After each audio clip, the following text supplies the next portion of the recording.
सृष्टि के आरंभ में जब न धरती थी न आकाश, सिर्फ एक अनंत जल ही था। उस समय नारायण यानी विष्णु शेषनाग के शयन में विश्राम कर रहे थे। उन्हीं की नाभि से एक सुंदर कमल उगा। उस कमल के फूल पर ब्रह्मा जी बैठकर सृष्टि रचने लगे। लेकिन तभी समुद्र की गहराइयों से दो असुर जाग उठे, मधु और कैताब। दोनों अत्यधिक शक्तिशाली थे और उनका अभिमान भी उतना ही बड़ा था। उन्होंने ब्रह्मा जी पर आक्रमण किया और सृष्टि को विनाश करने का संकल्प लिया। डर के मारे ब्रह्मा जी ने नारायण को जगाया और प्रार्थना की, हे नारायण, इन असुरों से मुझे बचाइए, ये सृष्टि का नाश कर देंगे। विष्णु ने उन दोनों असुरों से घोर युद्ध किया।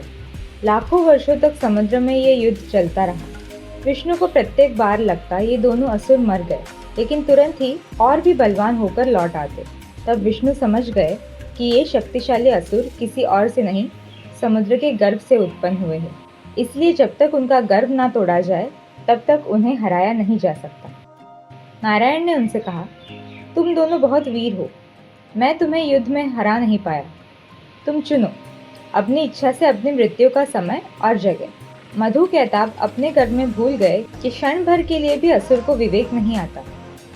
दोनों ने हंसी हंसी में कहा, हमारी मृत्यु तो बस पानी से दूर ही हो सकती है, समुद्र में तो हमें कोई नहीं हरा सकता।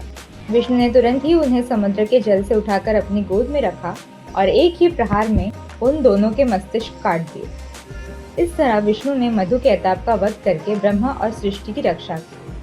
तभी से विष्णु को मधुसूदन कहा जाता है, यानी कि मधु असुर को मारने वाला। गर्व और अहंकार चाहे कितना भी शक्तिशाली ही क्यों न हो, अपनी ही इच्छा से विनाश का कारण बन जाता है।